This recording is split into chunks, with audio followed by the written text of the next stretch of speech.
Okay, well, like I said, I've given this talk a couple times, but hopefully there's a lot more new people here that haven't seen this, and basically I'm going to kind of go through, do some fun things. I'm gonna say, what do you think about this? And it's kind of going to be rhetorical. Just think or answer the questions to yourselves. We're not going to have a chime-in session with this necessarily. I may have one or two where I ask people to kind of just type in the chat box, maybe their answers or whatnot.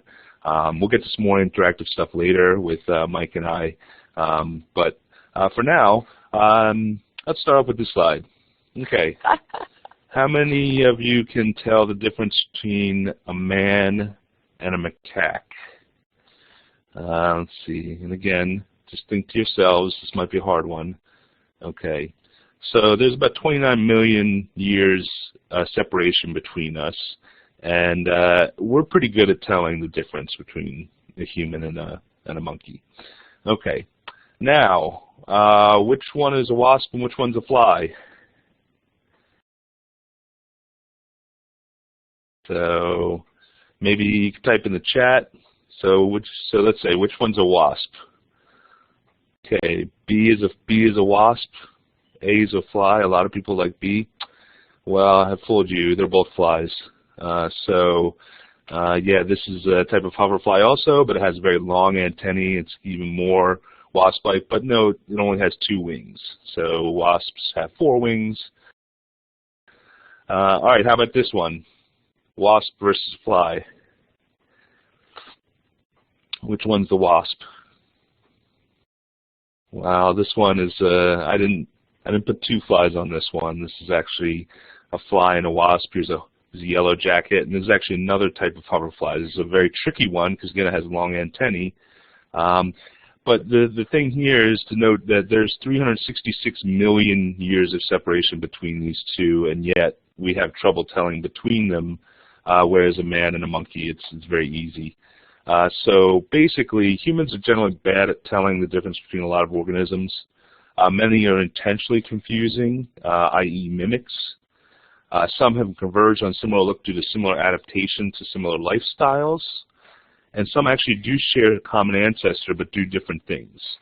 So for instance, this is not an ant. This is a nymph of a broad-headed bug, an elidid.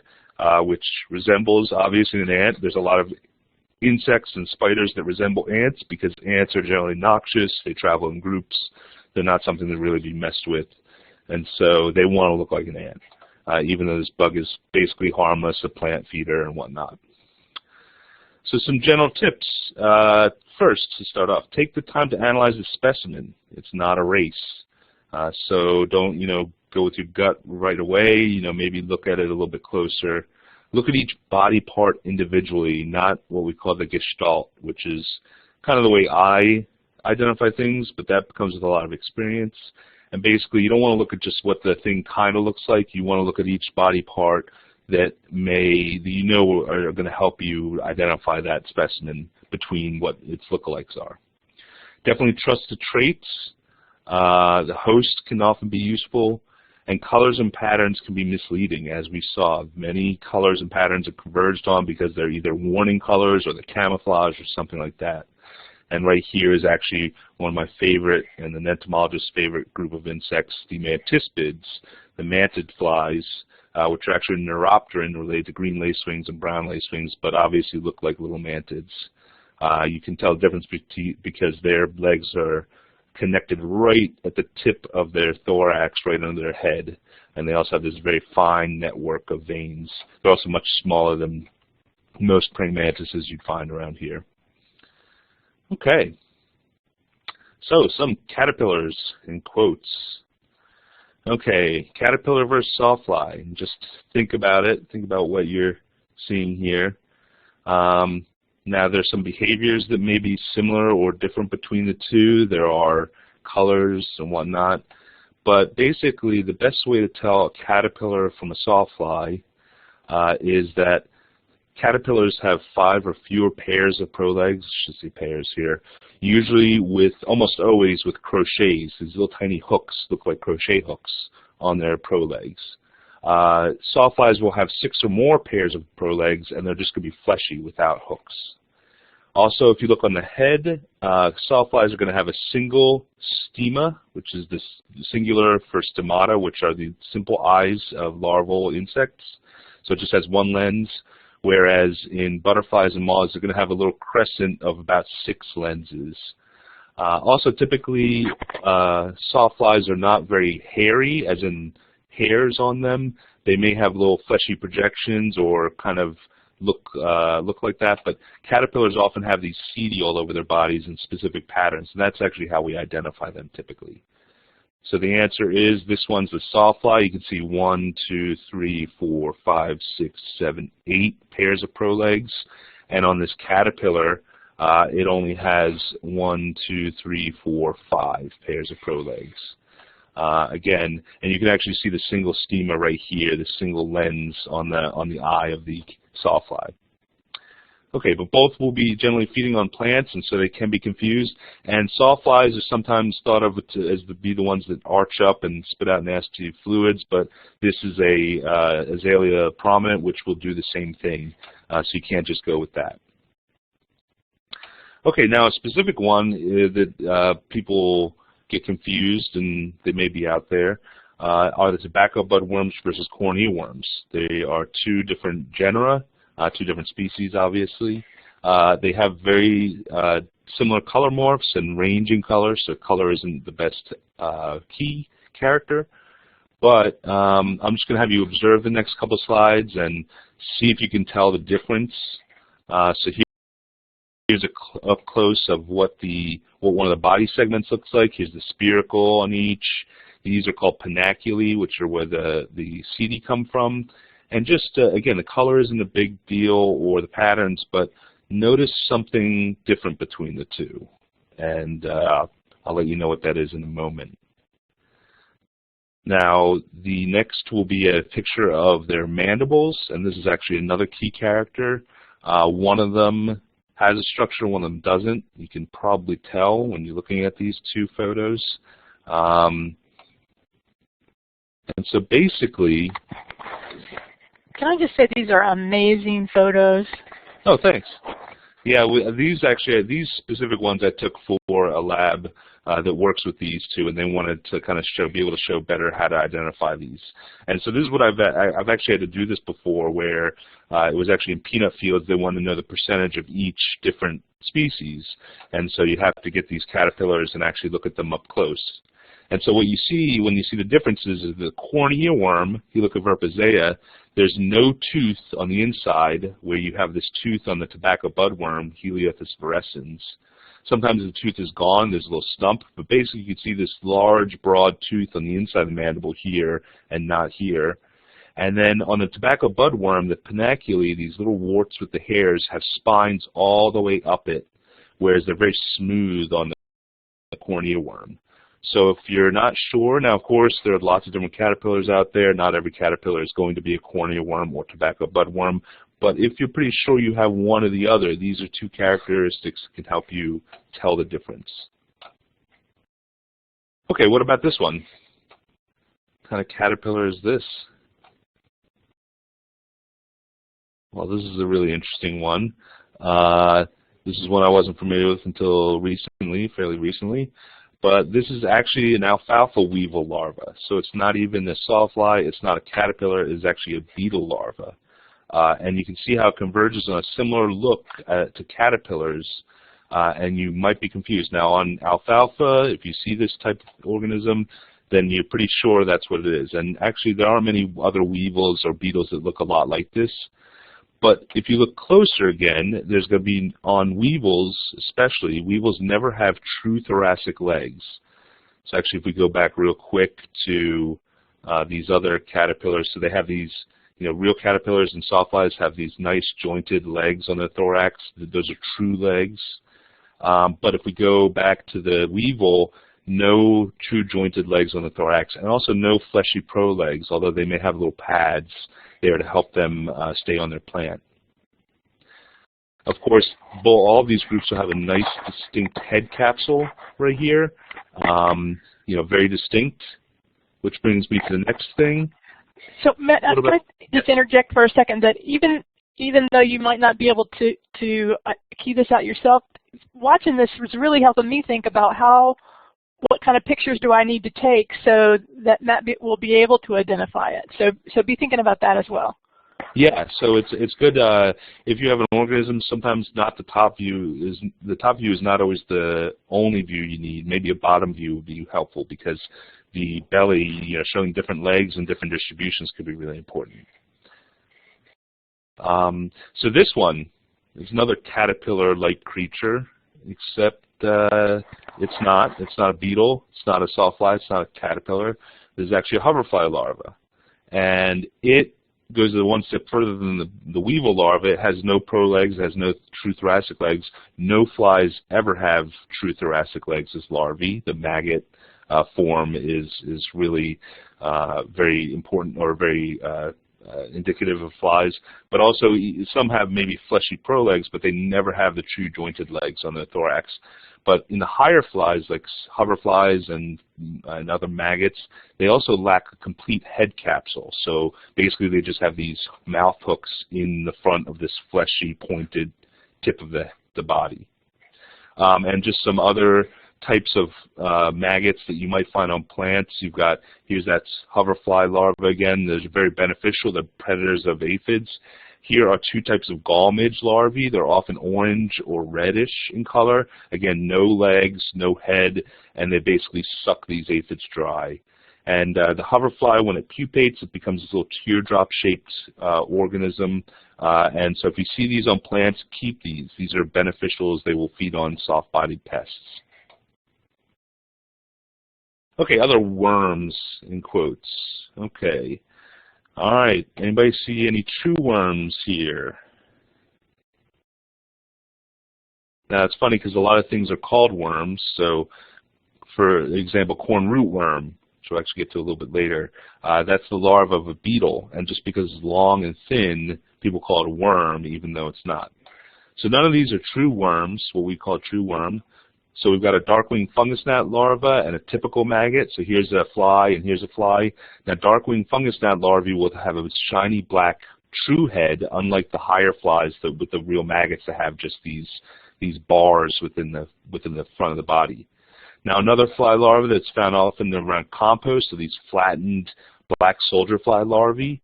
They are legless again, as most flies are as larvae. And then here, this one is obviously the opposite. It has lots and lots of legs. This is a soil centipede.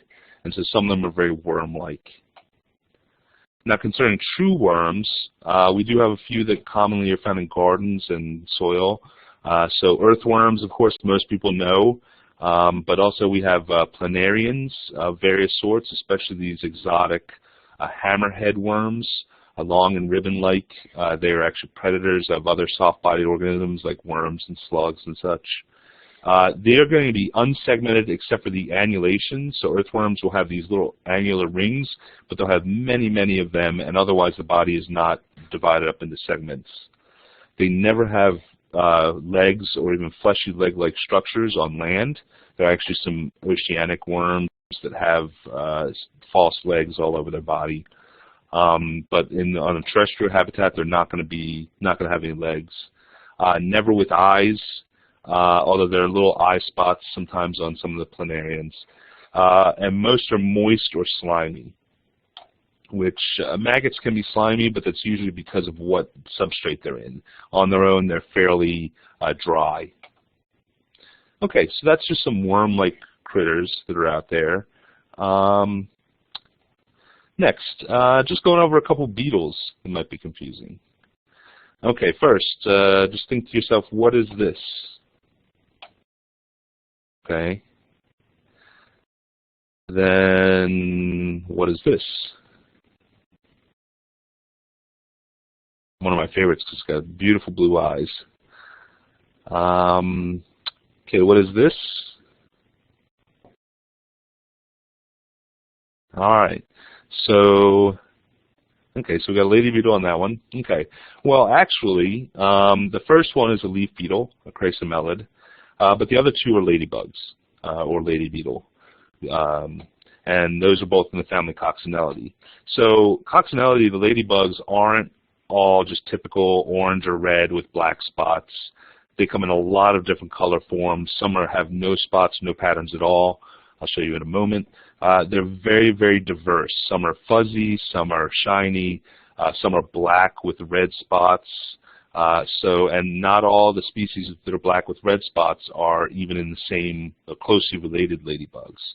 But the key characters for telling if it's a ladybug or not, they're typically round or dome-shaped. So you can see this leaf beetle is a little elongate, but they've got a little bit more of a round profile.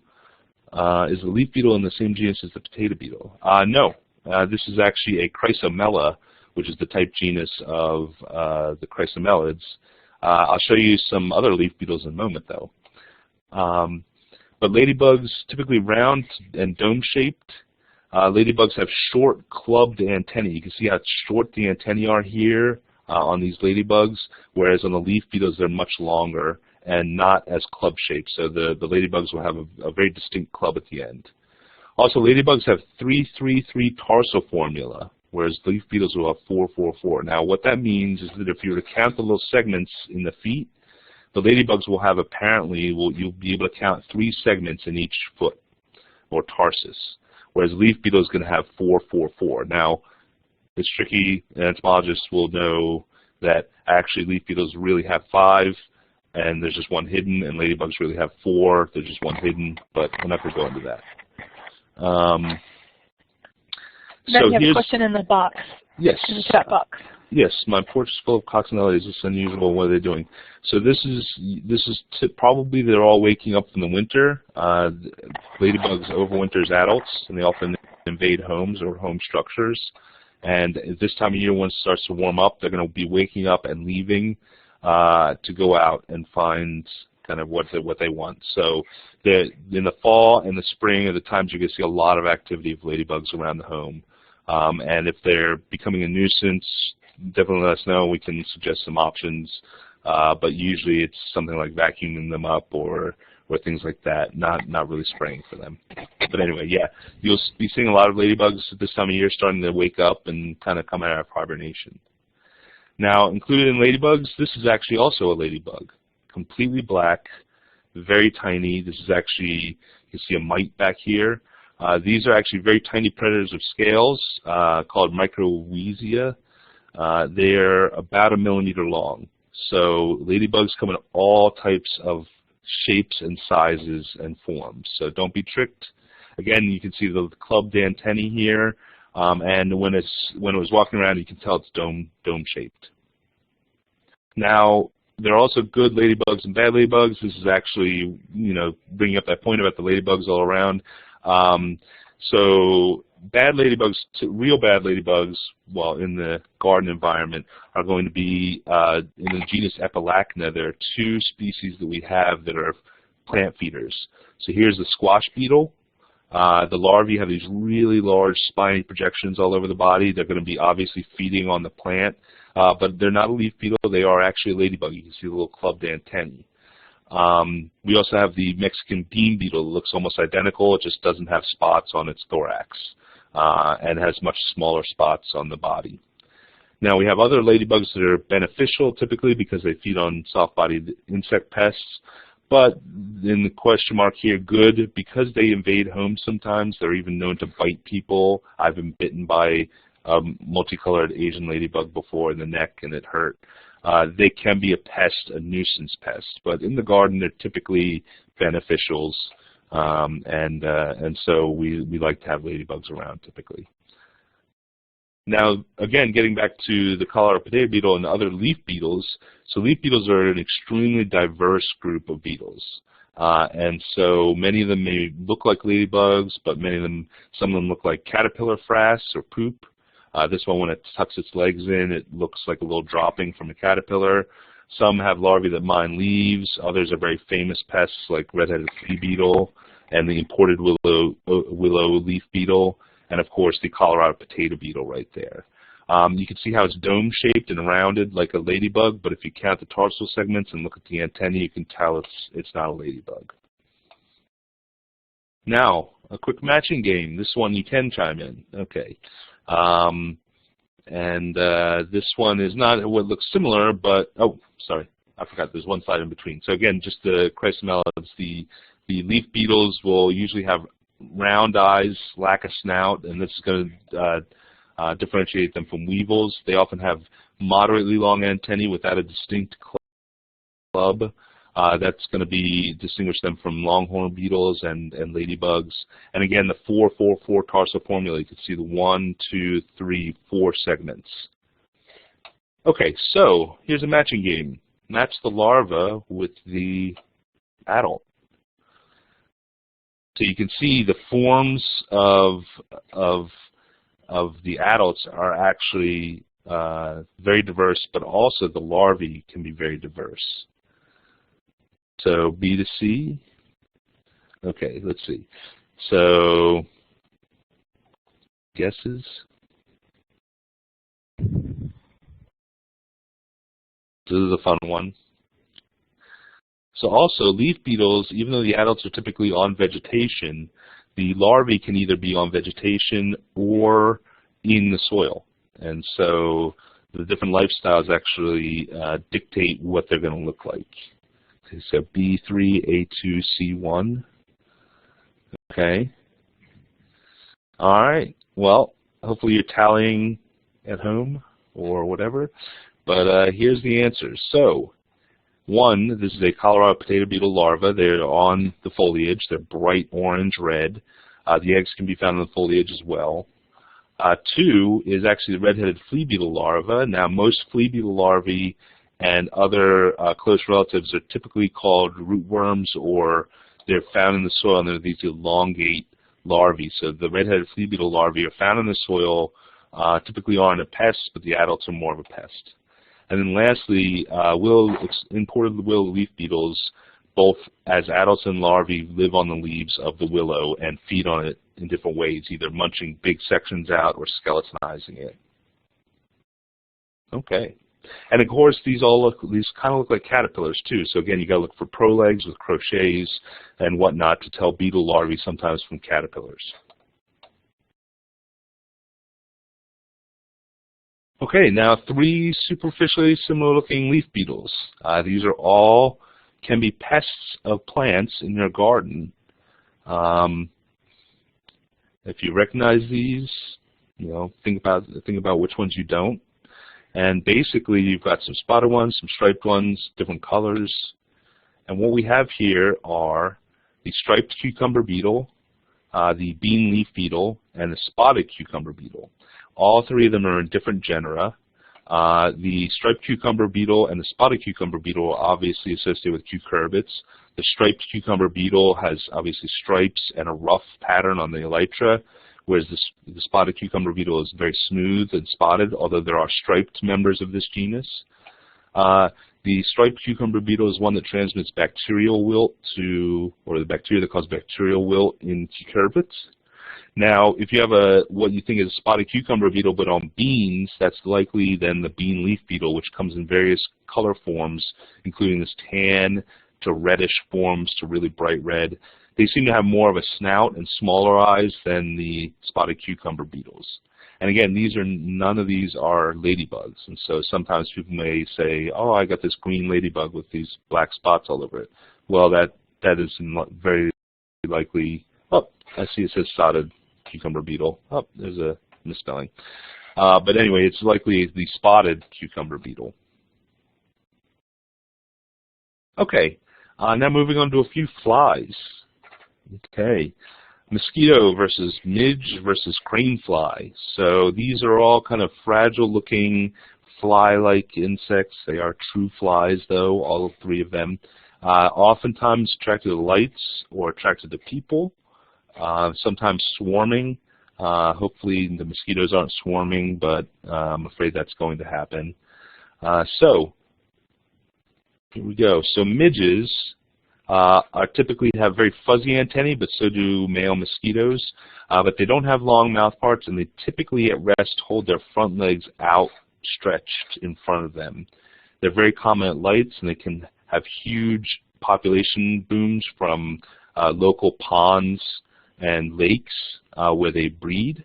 and they can become an annoyance, but they aren't biting. They do not biting. They do not bite, and we, in fact, oftentimes we call them non-biting midges to differentiate them from the biting midges, which are these little tiny no-see-ums. Mosquitoes are very similar and closely related, but you can see, of course, they have that long proboscis. Also, their body and their wings especially are going to be covered with scales all over their body. This is one of the diagnostic characters for mosquitoes. The midges will have hairy wings, but they won't have these flattened scales. And then lastly, crane flies may be larger, and typically a lot of them are. People even call them mosquito hawks sometimes, even though they don't feed on mosquitoes. But there are very small species of crane flies, and it's hard to see here, but they have a V shape in the top of the thorax, and they have very characteristic wing venation that has lots and lots of wing veins, as opposed to the few in midges and mosquitoes. So that's, oftentimes people think these are large mosquitoes. They're really crane flies, and oftentimes people think the non-biting midges are mosquitoes as well. Okay, which one is the spotted-winged Drosophila?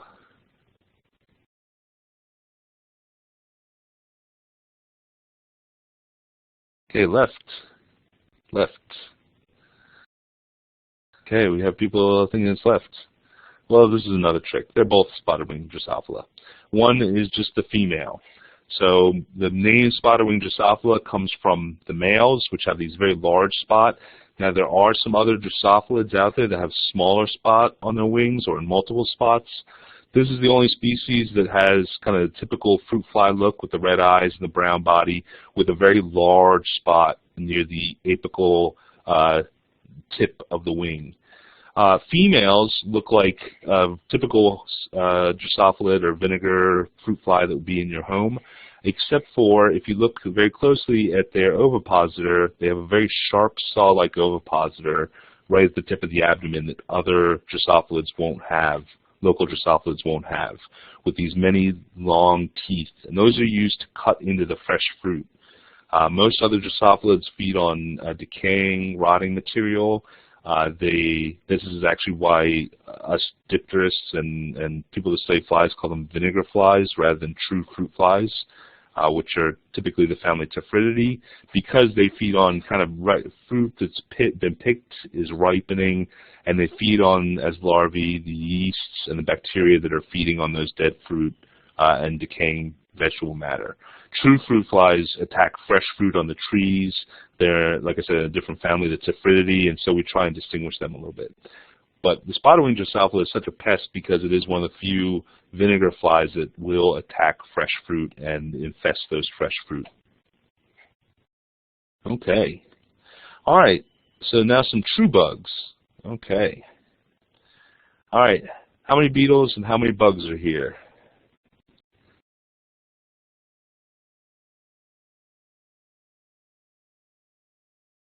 So true bugs are in the order Hemiptera. If you've learned about these, they have sucking mouth parts, and that is often the best way to identify bugs, but sometimes you can't see them. So in these photos, you can't actually see the mouth parts of any of these insects. So the best way to tell bugs from beetles is a few ways, actually. So beetles typically have their front forewings hardened into this structure called an elytron, plural elytra. These are the wing coverings that cover the underneath there. There will be membranous wings. Whereas in true bugs, they have a half wing, a hemielytron that's up top, and below is going to be a membranous wing. But it's not easy to tell all the time because in this ebony bug, you've got the scutellum, which is actually this little triangle on the beetle, that is extremely large and expanded and covers both pairs of wings.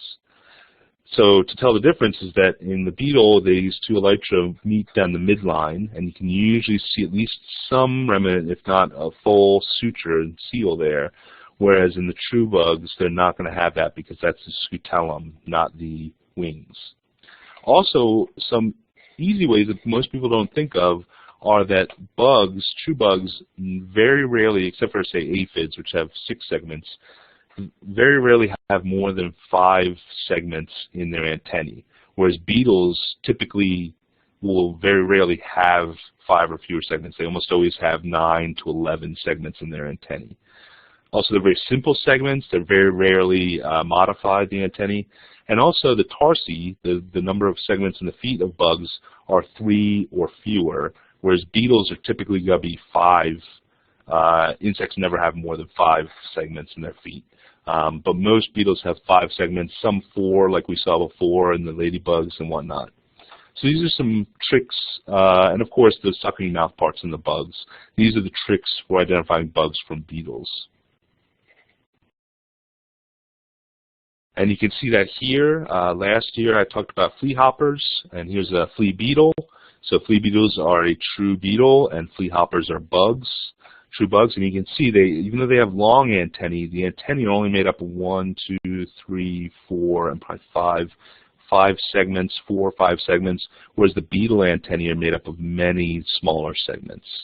And of course, if you were to flip over both these insects, you'd be able to see that the mouth parts are very different. But on shots like these, again, you cannot see those mouth parts.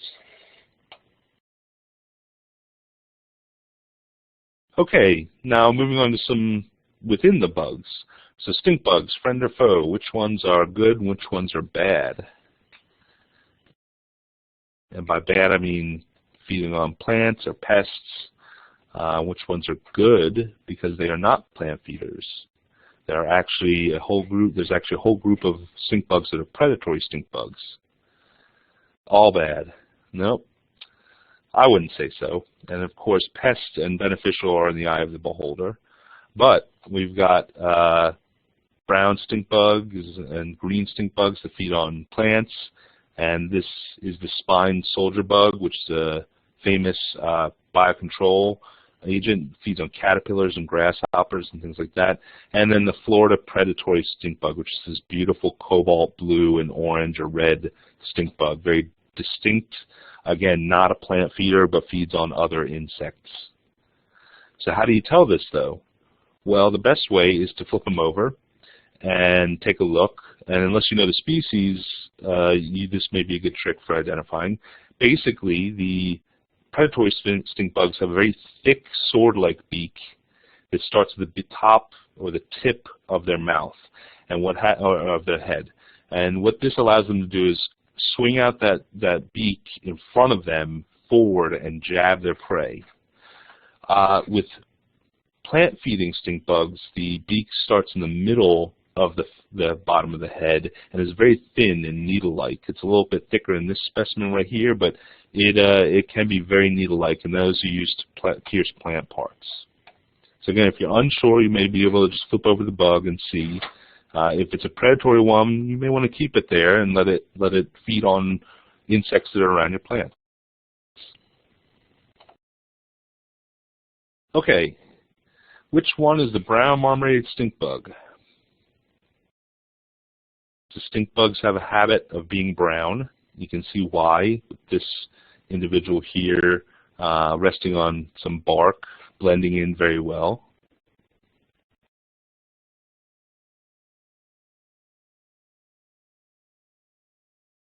Okay, so it is the one on the left. This is the brown marmorated stink bug. This is the genus in the middle, the rough stink bugs in Brochymina. They're very common, but never really a pest. They feed on random plants out in the environment, but are common. I actually just saw one on my daughter's preschool wall hanging out yesterday. And then brown stink bugs, which are pests, but are typically agricultural and not household and nuisance pests. And the distinguishing character is that brown marmorated stink bugs have striped antennae. They have these 2 broad white bands there. You can see these other stink bugs lack those broad white bands. Rough stink bugs additionally have, it's hard to see here, but a very jagged shoulders, which are not found in brown marmorated stink bugs. Okay. Assassin bug versus Koreid bug, so versus leaf-footed bug. Okay. Now these get often confused, but basically the best ways to tell are that this is the assassin bug. This is a wheel bug, very important assassin bug, and this is a leaf-footed bug. So in assassin bugs, typically the front legs are much heavier, especially the femur, the femora are much heavier because they're predatory. They need to grab their prey. Whereas in leaf-footed bugs, their hind legs are much larger, and that's probably for distraction and for signaling, things like that. With the assassin bugs, they have a neck. Their head is constricted behind their head. Their head is constricted behind their eyes, whereas the leaf-footed bugs, the head is pretty wide behind their eyes. Also, the rostrum is very thick. The proboscis is very thick on assassin bugs to use to jab into other insects, whereas it's very thin in the leaf-footed bug. And of course, assassin bugs are predators, and leaf-footed bugs are phytophagous, or plant feeders. Now, one of the biggest things that we get in is the young, the nymphs of these two groups too. So ways to distinguish them is that the assassin bug, especially, these are wheel bug eggs, which are in these column-like eggs stacked side by side in a gluey-like mass. And again, you can still see that their front legs are much heavier than their hind legs, and they're basically, the front half is black, and the rear of their abdomen is red. These are warning colors. Now, it can be that they're going to jab you, or they smell bad. Now, the warning colors in the leaf-footed bugs is due to them smelling bad. You can actually see the scent glands here on the top of the abdomen. But leaf-footed bug nymphs, again, have much heavier hind legs than forelegs. Are basically more red, and their eggs are little tiny barrels that are laid in a row on a leaf or on a structure. So those are two ways to tell between leaf-footed bugs and assassin bugs. And assassin bugs typically have this type of eggs, and leaf-footed bugs may have different types of eggs. Squash bugs, for instance, on squash have individual eggs that are laid all over the place. So, or in a batch. Okay. All right, a couple quick words about ants. Coreid bugs consider pests in horticulture crops. In gardens, well, it all depends. There's all different types of coreid bugs. So the leaf-footed bugs, like that I showed before, are typically not a real pest. They can be found on fruits and seed-bearing structures of plants.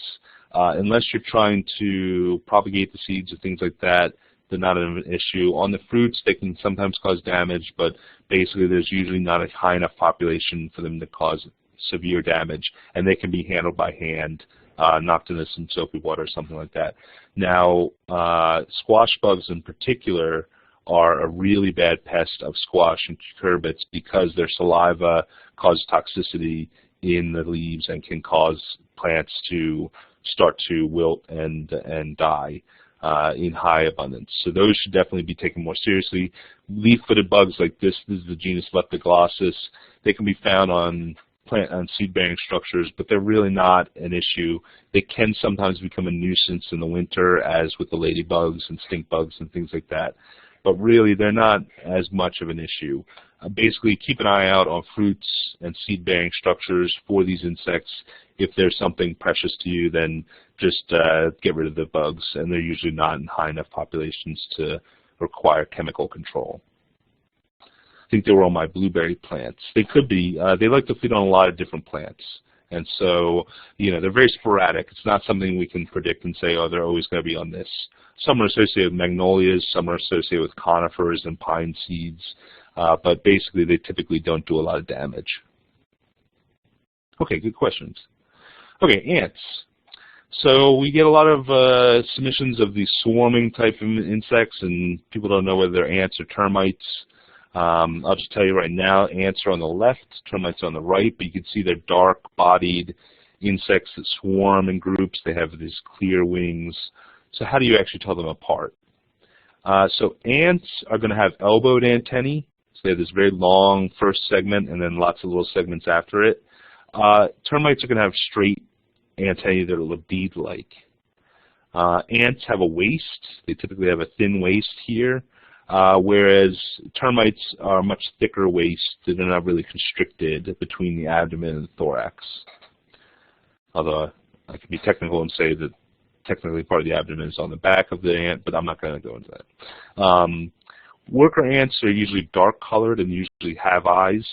Some ant species don't have eyes, or very small ones, but typically they're dark looking, well developed eyes. Termite workers are pale and lack eyes completely.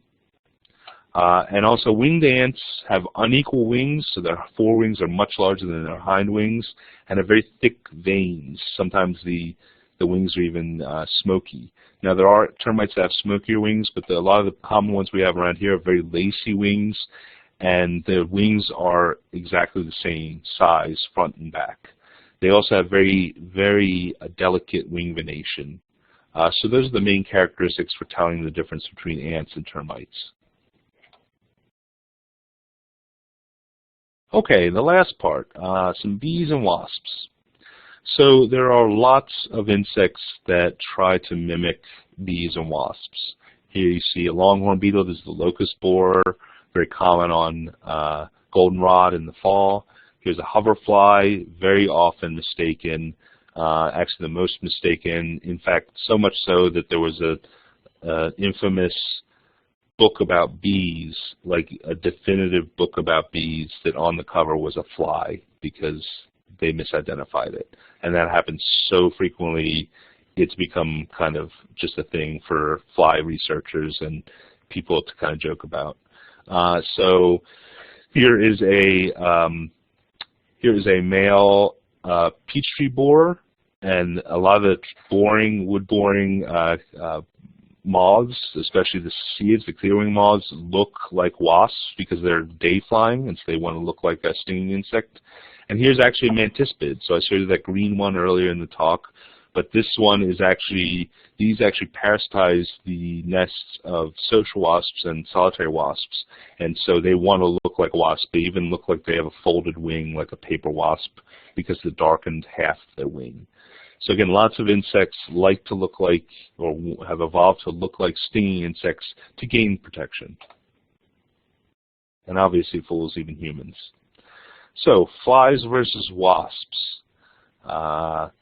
So basically, when they're flying around and they land very quickly, it might be tough sometimes to tell, but if you look at them closely, there are a couple of structures that will let you know which is which.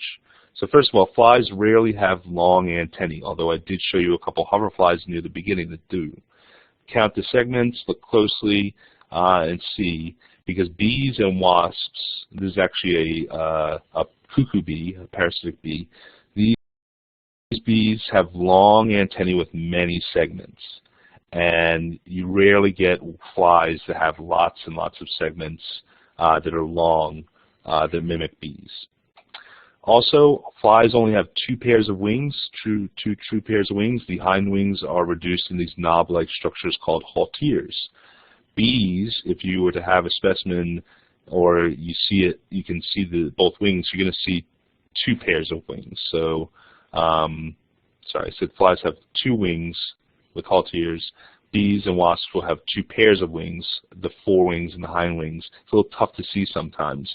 But anyway, once you get kind of used to looking at them, you're going to be able to tell flies from bees. Now, both can be very good pollinators, both can be beneficial, and so really you should just be observing them and enjoying them.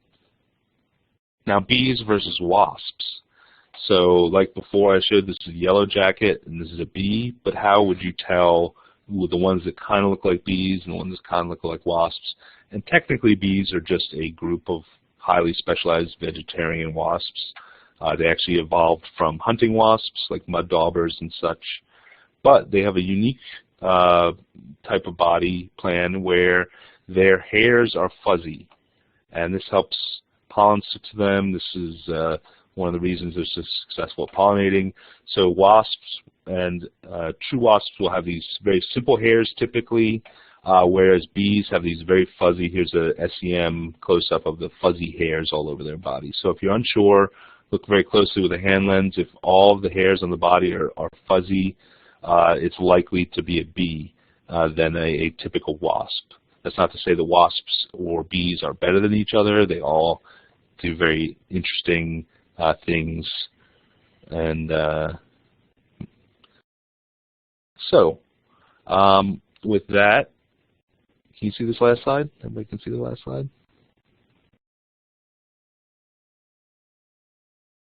Hello? Hello? Yes.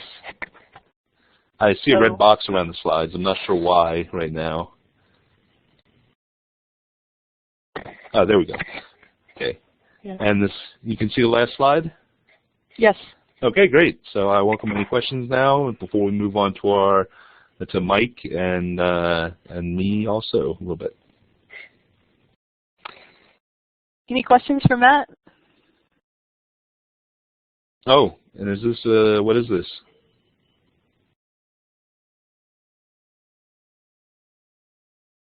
Recommended resources for hoverfly ID. For adults, there's actually a really great one. That's a good that's a good question because we actually do have a good resource out of Canada. There's the Canadian. Here, I'll post the link. Basically, the Canadian Journal of Arthropod Identification is a really great resource, and they have some really great pictorial keys. And they have one actually for the genera of Nearctic hoverflies. Here, I'm going to add that link right there. Okay. What is this? You're supposed to tell me now. What compounds give stink bugs their odor? Oh, that's a whole nother talk. Actually, I've given that before, and there's a lot of chemistry in bug scents.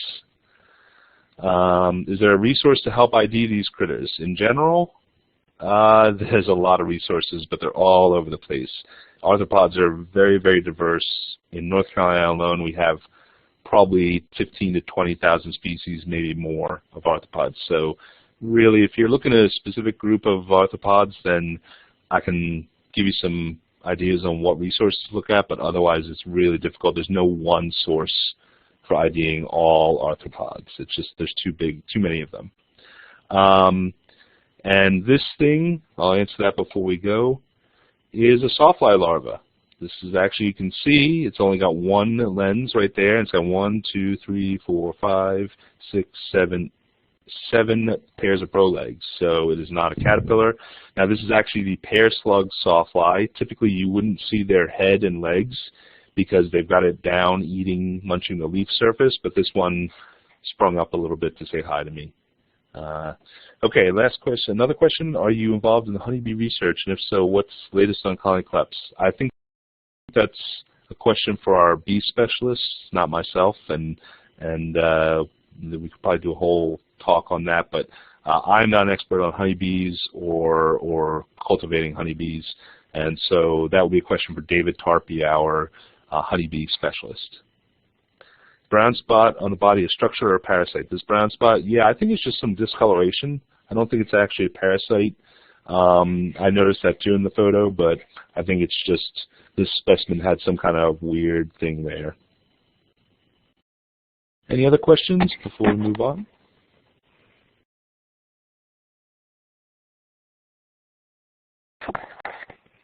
Okay, well, thank you very much, Matt. Well, no problem. And Mike is up next to talk about some disease in February. Yeah. Okay, I just finished loading mine. We weren't sure if the capacity of the system was going to allow us to have all the slides at once. So okay, I'm going to jump. I wiped out all yours, Matt, except for that very last one. I've just got to go now and jump backwards to this. So great. So I'll load mine on then and let you go. All right. This is, believe it or not, our 10th year of PPP in the current online format, and so we hope that that you are enjoying it with the number of people that are signed on. I would say that some are finding it worthwhile, and so happy 10th year of this. I see that the slide has once again jumped though to the sawfly. That was my fault. I'd moved it. You're welcome to move back now. All right. And we want to start out with this pop quiz. To try and not give too many things away, we'll alternate between Matt and myself to ask these questions based on what we did in PP&P of last year. So our first question in the PP&P pop quiz is the following. What is this disease? Is it botrytis blight, dogwood anthracnose, septoria leaf spot, or spot anthracnose of dogwood? And I will change the polling to the, I think there's some that have up to E, so I'm going to go with the A through E multiple choices. So now under the place where you would have had the green check and the red X, you should have a choice of A, B, C, D, or E. And I'm going to turn off my microphone a second so I can cough while you finish filling out this one.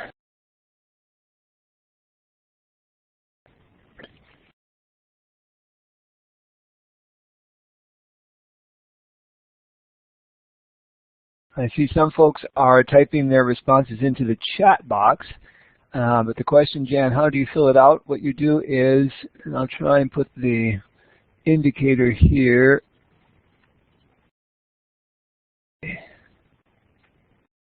Right about this height, unless you've changed the configuration of your interface, right about this level, you should see a set of boxes that include a smiley face, silhouette with a clock, a hand, and then the letter A. So if you click or hover over that letter A, excuse me, to respond to the poll, and then you can drop down to select your answer.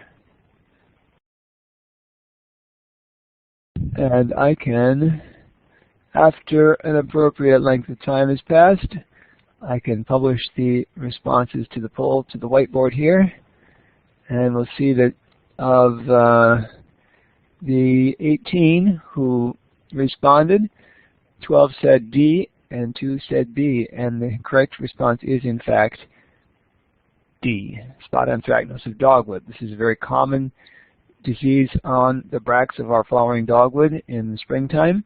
It can be, depending on the weather conditions, either a mild year, or sometimes it can even buy a spot anthracnose lesion, but some years I think it's just the right alignment of stars and good wet weather at the time when the sepals, excuse me, the bracts are being infected. We can get some very heavy spot anthracnose that looks almost like frost injury. But it's not something that is going to threaten the life of the tree, unlike dogwood anthracnose, which fortunately for North Carolina only occurs in the mountains. Farther north it's not restricted to mountains, but in our state it is, and that can actually be a serious disease, canker disease of the tree.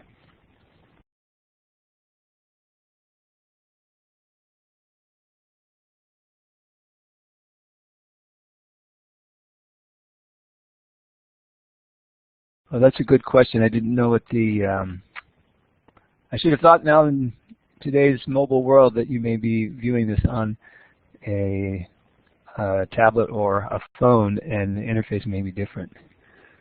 All right, I'll let Matt lead you through this question. This one? Yeah, we're going to alternate so we don't give anything away. Ah. So what's the stuff in this mulch? Is it a caterpillar egg mass? Is it a slime mold? Is it a sooty mold? Or is it a weeping polypore?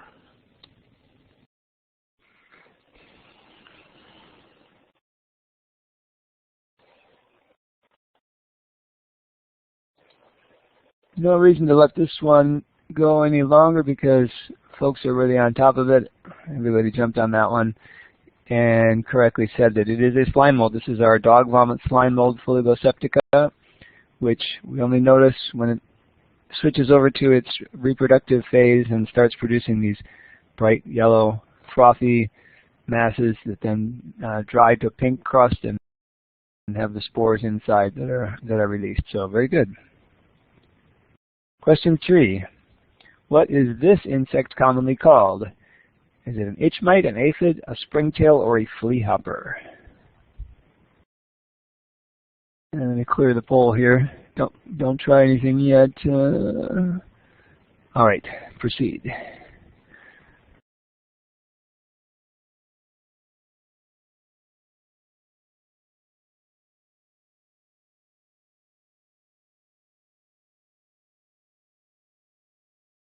Competition's a little tighter on this one, Matt. Yeah. Mmm. I like it.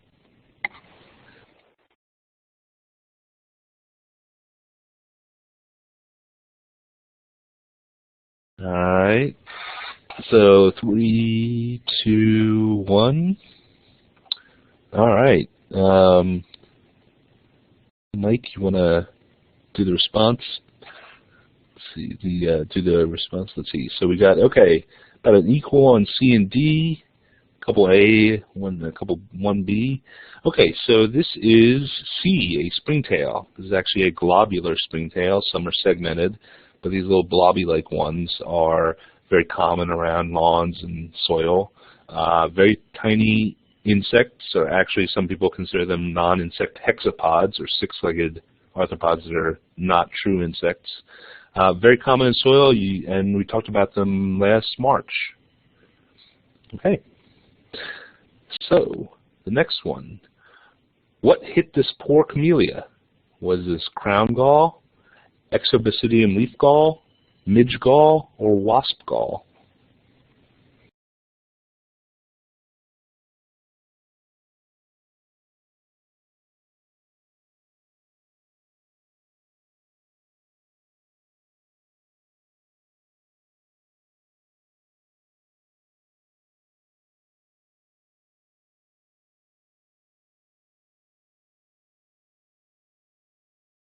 Once again, folks are on the ball here. Go ahead and publish this to the whiteboard. Yes, by far and away, the bees have it. This is Exobasidium leaf gall, a fungal disease of camellia. There's also an Exobasidium leaf gall on azalea and rhododendron. So you may see it on any of those in the springtime. The leaves become these fleshy galls with the white sporulation underneath. So a fungus and not an insect or a mite.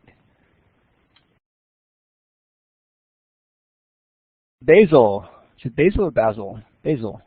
Basil is suffering from, is this bacterial leaf spot, downy mildew, foliar nematodes, or powdery mildew? I'm going to clear that poll again. Sorry, I'm a little bit behind the 8 ball. All right, go ahead.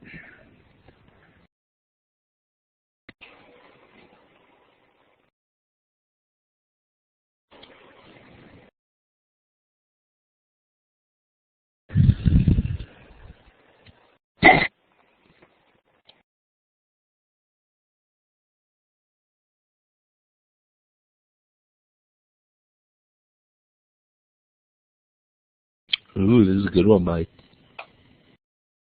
Yeah.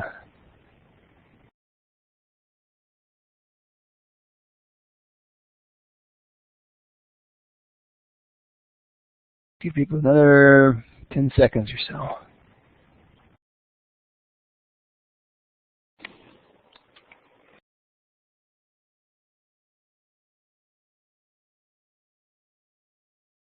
Okay.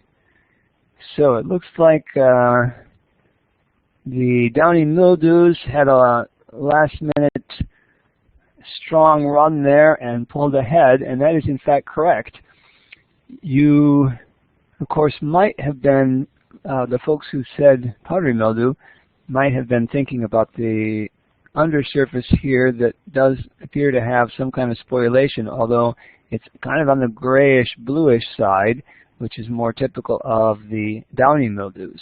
And remember that powdery mildew can occur on either the upper or lower surface of a leaf, and downy mildew, if you see sporulation, which you don't always, is only going to be on the underside.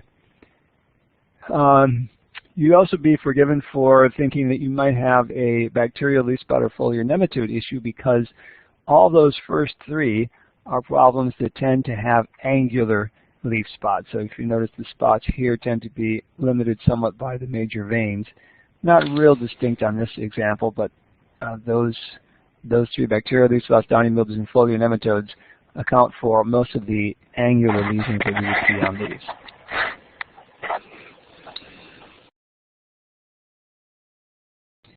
Okay. Okay, we got clear that. Okay. This Neastria would be found on what host? Cucurbits, hibiscus, milkweed, or oaks?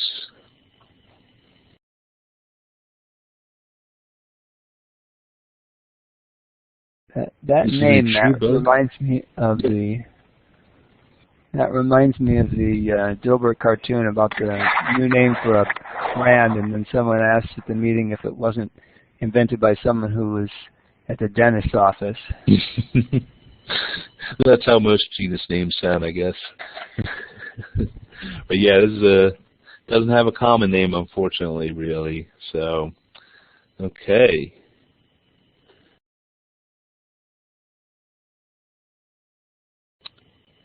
Okay, we'll give you about 5 more seconds.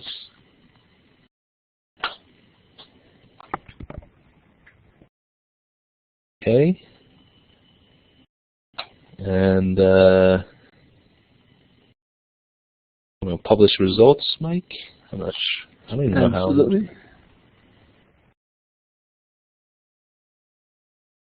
There I can see publish. Okay, so we've got a mix, some A's, some D's, only one C. This is actually the hibiscus bug. It's not truly called the hibiscus bug, but I call it that because it's very common on hibiscus, especially on the seed heads and after the sun flowering. They're a scentless plant bug, so they don't stink like stink bugs. They're often found in overlapping generations on the seed heads of hibiscuses, typically, and also other malvaceans, but not cucurbits, milkweeds, or oaks. Okay. And one more here for our quiz review from last year. Let's see. Oh, thank you for clearing the way the old poll results, and we will ask question 7. The leaves on this magnolia have, is it algal leaf spot, flecks of concrete, powdery mildew, or sooty mold?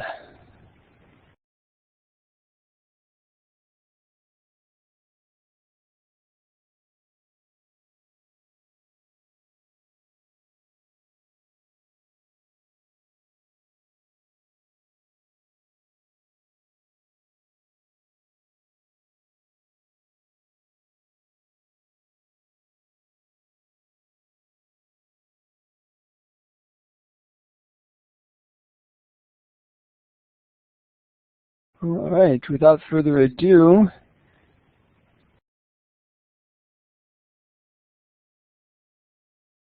again, looking good, folks. The A's have it. This is algal leaf spot. It's a parasitic alga that can also become lichenized. So Cephalurius is the name of the alga, and Strigula, the name of the lichenized version. When the fungus adds itself there to the mix, we see this quite often on magnolia, occasionally on camellia, or a few other plants.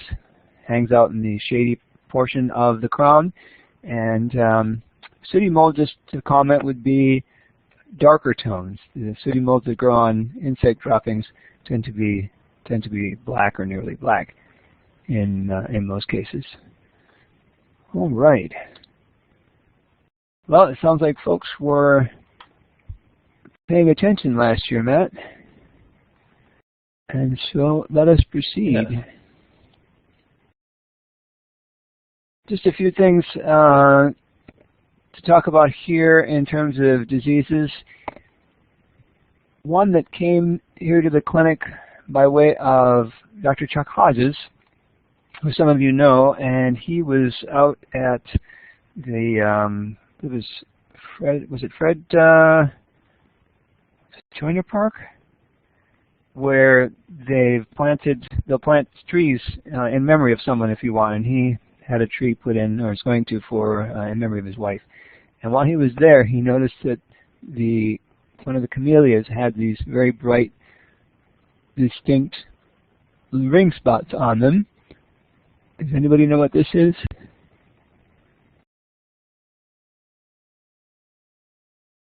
No. One of the tips, if you see, excuse me, if you see ring spots, in other words, where there's affected host tissue, either necrotic, dead, or else chlorotic, yellow, but within that ring there's healthy tissue, there's a really good chance that you're looking at a virus. So yes, Deborah, this is a viral infection least presumably something called, here we go, Camellia yellow mottle virus, which interestingly has a number of different manifestations. It can be these ring spots, it can be patches of bright yellow. The one in the upper left here was also from that park, but in that leaf it was visible on the underside. The upper right picture was from here on campus a few years back, and you can also get flower break, so the pigment in the flower petals becoming lacking in some cases. Sometimes kind of attractive actually. But these are different manifestations of virus in Camellia and presumably all the Camellia yellow mottle virus. The good thing about this, well, a couple of good things. One is that ring spot symptom right this time of year is going to be pretty noticeable, but when the new growth starts coming on in warmer weather, which seems to be already with us, that will cover up excuse me, the spotted leaves, and they won't be very noticeable then later in the year. The other good news with this is that there apparently are no natural vectors. You wouldn't want to make a cutting from this and try and propagate from this shrub or these shrubs, but it's not something that's going to just spread naturally on its own, although in theory I'm sure root grafts between adjacent shrubs would be a way that I would think it could happen, but it's not going to be spreading by insect vectors or pruning shears or so forth. Now, as I was putting things together for this presentation, excuse me a second. Excuse me. It occurred to me that there are several diseases, or pathogens anyway, that are common between blackberries and roses, and so I just wanted to highlight a couple of those for another minute or two here. Let's see if those of you who are on, I don't think you're going to be able to do this if you're on a mobile device, but those who are sitting at a computer should be able to see a tool with a letter A in it and some horizontal lines. That will allow you to actually type onto the whiteboard here. So if you click on that and then onto anywhere on the screen under the column that says disease there, you can attempt to write in what you think the disease name is for each of these pathogens.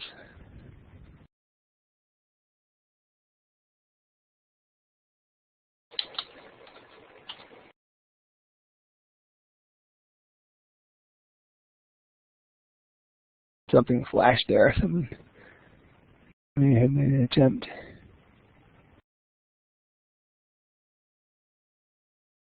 Nope, no takers. All right, well, let us reveal them. For Paranospora sparsa, Paraconiatherium, which you may know as Conitherium fucellii or else as Leptosphaeria conitherium, and Botrytis cinerea. They are these: downy mildew, which is the same downy mildew that gets on blackberry as that gets on rose. Cane blight on blackberry, or common canker would be the name on rose for the Paraconiatherium, which is a fungus, and another fungus, Botrytis canker. Now it's interesting that two things that these hosts don't share are the rusts. There are quite a few rusts on blackberry, but they're different from the rust on rose, which interestingly, I have never seen rust on rose in North Carolina. I've seen it elsewhere, but not here. And of course, rose rosette is going to be something very different, which would not get on blackberries at all. But let's take a quick look at some of these that are in common between those two hosts. Again, downy mildews are going to be very often characterized by an angular sort of leaf spot. And you'll notice that it may have a sort of a greasy look to it, as you see here on the blackberry, or it may not. It may just be more of a standard angular necrotic spot on the leaf. And in rose, similarly, angular, but you also get a lot of this yellowing and leaf drop. You will probably not, I would say 99% sure that you will not see rose downy mildew on shrub from home and landscape unless it was recently planted out of the nursery. This is the time of year right now, still cool but wet. When we get some moisture, that's a real headache for rose producers because it can spread like wildfire through their thickly planted nurseries and cause a lot of defoliation in a short period of time. but it doesn't seem to really have traction out in the landscape. So unless you've just planted something that came out of an infected nursery, you won't really see this in the landscape. You may see out in a blackberry planting, though, the downy mildew as it occurs on that host. Our second pathogen in common between these two is cane. I should actually put this as cane blight rather than cane canker, although you may see it referred to there as well. Paraconitherium. Notice the lesions on the, in this case it's a fluorocane, but the infections occurred back in when it was a primocane, and starting out kind of a red or purplish color, but then developing a gray or silvery center to it. And this can be, for example, common at the places where these were pruned. In fact, this fungus does require wounds in order to enter. It can be quite extensive. You can get a very long lesion developing here, and you can see effects such as the wilting of entire sections of the canes and death of canes as well. It is the #1 disease, as a matter of fact, that we diagnose here in the clinic on blackberries in North Carolina. This is an example of the same fungus as it occurs on rose.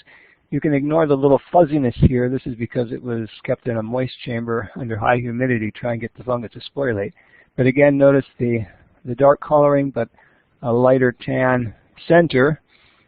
So that would be different from something like a bacterial canker or dieback, which would be all black and not have that tan center there. And also notice that the small fruiting bodies here producing spores of the fungus are present. And that's what allows us to actually make the definitive diagnosis.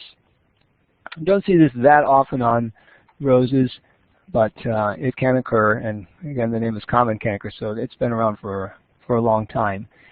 Just to give you a couple of references here for the management of cane blight on blackberry, the publication of the University of Georgia there, the URL at the top, is a good one. It has a nice explanation and a nice in-depth explanation of some of the cultural practices that can be used, such as instead of waiting until the primocanes are thick enough that you have to cut them with the shears, use your pruning as use a pinching method for pruning. These smaller, younger shoots will heal quickly, and you'll have less infections.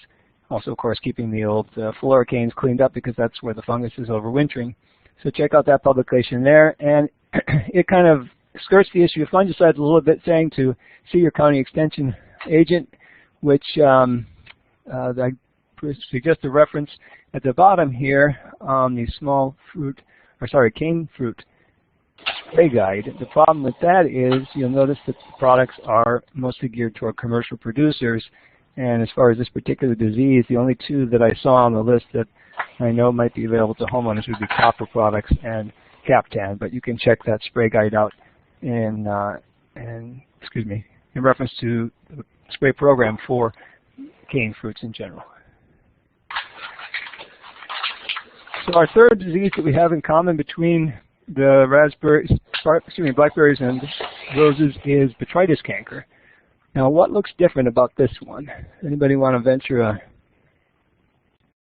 stab, especially as you see it on the rose here?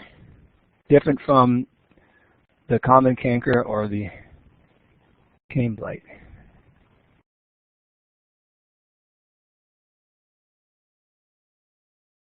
I know Lucy wants to say something. Deborah, good, yes. It's not so dark. In this case, you don't have that initial dark purple color and then fading to tan in the center. Even the leading edge is a fairly light brown color here and here. Of course, in the case in the middle here, low on a cane here, it's actually dieback on the tip. The blackberry sample on the left is an interesting one because this came in January, last month, and of course very dormant, so how would you recognize what was happening? But here the clue was that underneath the epidermis of this cane there were several dark structures that turned out to be sclerotia, or hardened overwintering structures of the botrytis fungus. Now that sample also had cane blight on it, so you can have both diseases present at the same time. If you were to take some of these rose samples with active infections and place them in a high humidity environment for a couple of days, you would see a tremendous growth of the botrytis fungus, called gray mold, because the overall appearance, when you get the combination of the white conidia or spores on the little black conidiophores or supporting stalks, the combined effect is something of a gray mold. So that is very typical of botrytis, which we've talked about before in this program, actually in other contexts. So depending on the kind of weather we have going forward here, we may start to see it on pansy in the landscape, still in the late winter, early spring months. And it can occur on blossoms in other situations too. So these smaller fleckings here would be places where spores of the botrytis had infected that petunia blossom. There's a picture of a dahlia with botrytis on it from a sample that came in last August. And very typical of botrytis, since it likes to infect senescing tissue, is that it will kill a spent blossom, and then from there, if it's touching another blossom or a leaf even, it can grow out and continue that way. But it gets kind of a beachhead there on the senescent tissue, and then works its way into the other tissues. Dr. Barbershoe says, active in my yard right now. On pansies? Viola. Okay, so be on the lookout for that. And Yvonne says, wet conditions? Yes, botrytis likes it to have high humidity. So that's one of the recommendations we make for greenhouse growers, is make sure you don't let your humidity go above 85% for more than 3 hours out of every 24. And then this came in actually from a nursery, but it was in native soil, so it must have been from their outdoor garden.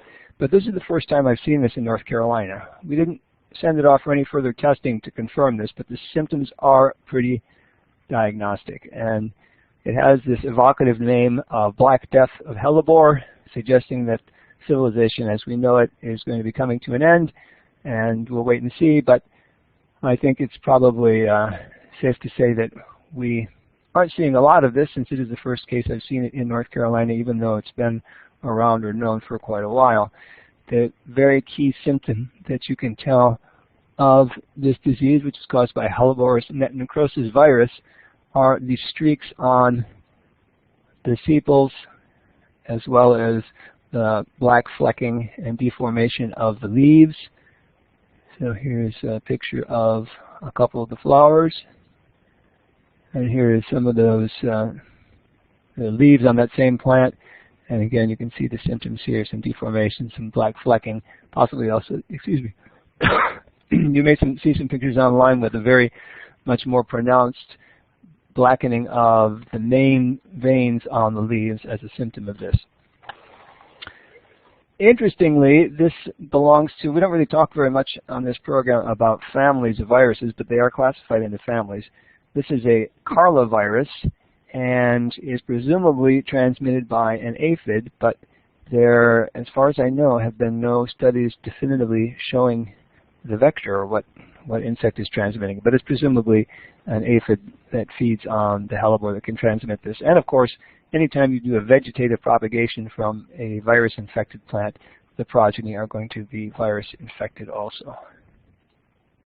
That said, there's a lot of things that go wrong with hellebores, and I'm just very often not sure what they are. They do get things like foliar nematodes. They get a leaf spot, but many times I'm not even sure exactly what's causing the problems. When we see hellebores, there's one spot here just outside the building where it's fairly clear that what's happening is the gradient of moisture between one end of the bed and the other is much more favorable on the dry side. The hellebores don't like the wet feet, so they're doing very poorly and have for years down at this end of the bed. So not everything that you see on hellebore is going to be the Black Death. I guess that's the take home there. And lastly, just toss this idea out to keep in mind. What is causing this leaf spot? Anybody want to venture a thought?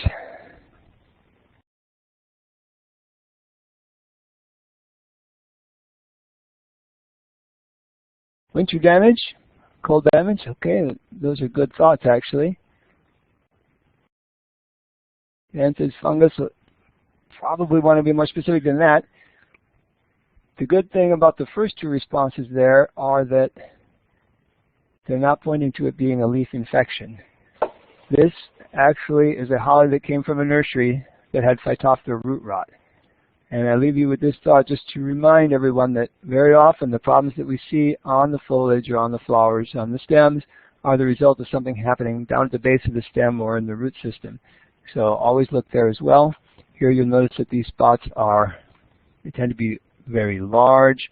They may have kind of diffuse margins instead of sharp margins. They're accompanied by a general wilting and desiccation of the foliage. So all these things, just remember when looking at a plant with problems to examine the entire plant. Really quickly then, to wrap up, a few things to be keeping an eye out for in the next couple of months. Again, spot anthracnose of dogwood. We'll see how much we get this year. Likewise with camellia petal blight. These are two that are very variable from year to year in how much we see. The Gymnosperangium rust on juniper. I wouldn't be surprised if there's some quince rust already showing up. Doesn't have the large galls that the cedar apple rust does, which will come later on in the spring. Well, the galls are already there, but the teleal horns will start coming out later in the spring and produce the spores that will infect our rosaceous hosts. Entomosporium leaf spot on Photinium Indian hawthorn pretty much any time of the year. Phytophthora root rot, something to keep in mind at any time of year as well. Likewise, armillaria root rot. Not too many veggies out there yet, but on the crucifers, be aware of the possibility of sclerotinia stem rot, black rot caused by the bacterium Xanthomonas, and downy mildew. As the peaches start to unfurl their leaves, you may see some peach leaf curl illustrated here. And of course, on any of the fruits, you want to be aware of your preventive spray programs now that the leaves and flowers will be coming on. In the flower beds, as we start to say goodbye to the cooler season of the year, you may still see some black root rot or botrytis on your pansies and violas. And fairy ring is a problem on turf any time of year, any kind of turf. Also be aware of the possibility of yellow patch and of spring dead spot, where the Bermuda grass especially had damage from infections in the fall, had some winter kill, and then the spots that are not greening up when the grass is supposed to. So, any questions? Took a little bit more than my time here, but we had a little fun with that quiz. So, back to you then, Matt. Great. Thanks, Mike. All right, everyone. Well, let's. I don't know where that came from. I do, but okay. First, let's start off with a little quiz. Something that was brought into us. What did we find in the soil of an outdoor bonsai juniper pot? Were these fly pupae? Were they grasshopper eggs? Were they earthworm eggs? Were they fungal sclerotia? Or alien body snatcher pods? Okay, let's see. So we've got alien body snatcher pods. Okay, that's a... That's why we had to have the A through E selections here. Yeah.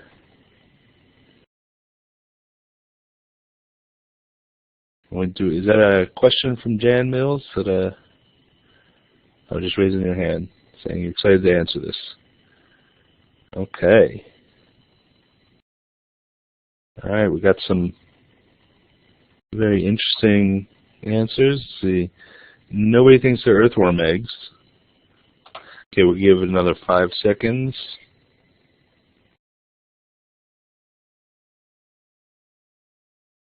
All right.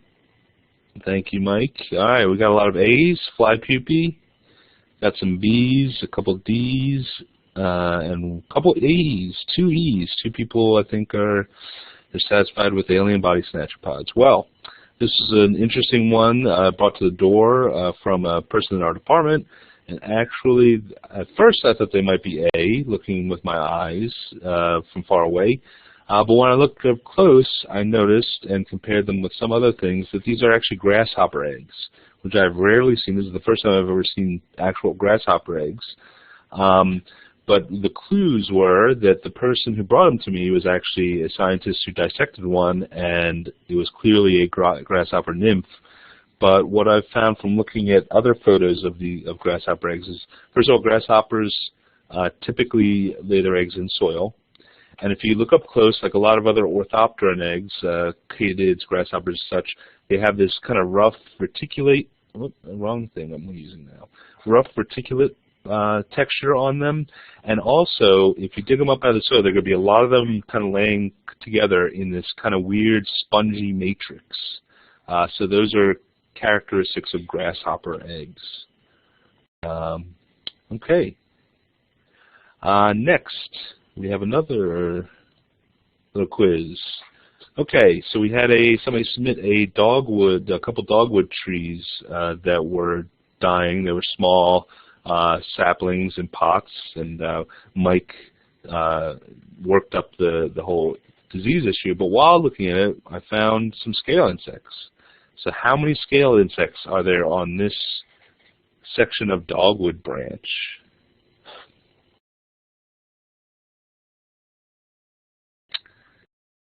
This is just going to show you that scale insects are sometimes mighty camouflaged.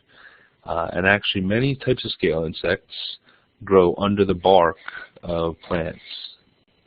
Okay, I don't know. Have a number in your head? Well, I'm not sure if it's right, but 12. There are 12 scale insects here. These are armored scales. It looks like it's a Diaspidiotis. I was trying to figure it out, and it was a little bit difficult. I didn't quite get the species, but you flip up, if we go back, you see they're all hidden kind of, and once you flip up these little parts of the test, they sometimes have a little bit of bark or cuticle from the plant on top of them, and they're very nicely hidden. So just because you don't think you have scales on a part of a plant doesn't mean they're not there. Some of them are hidden well. Okay, so on to some other insect things. So I need to mention the spotted lanternfly is now getting closer. So I don't know how many of you have all heard of the spotted lanternfly. This is a bug, a hemipteran in the family Fulgoridae. The species name is Lycorma delicatula, and it's a very beautiful insect, fairly large, about close to 1 inch long. Originally from Asia, mostly China, East India, areas like that, but has been even invasive into Korea. It was first detected in Berks County, Pennsylvania in 2014, and just a couple weeks ago it was detected in Frederick County, Virginia. There's a good chance that we will be seeing it in the near future. They're primarily known to affect the tree of heaven, Ailanthus altissima, which is actually their preferred host as adults, especially when they're going to lay eggs and feed. But the young and the adults will also feed on apples, plums, cherries, peaches, nectarines, apricots, almonds, pine, oak, walnut, poplar, and grapes. So they have a huge host range.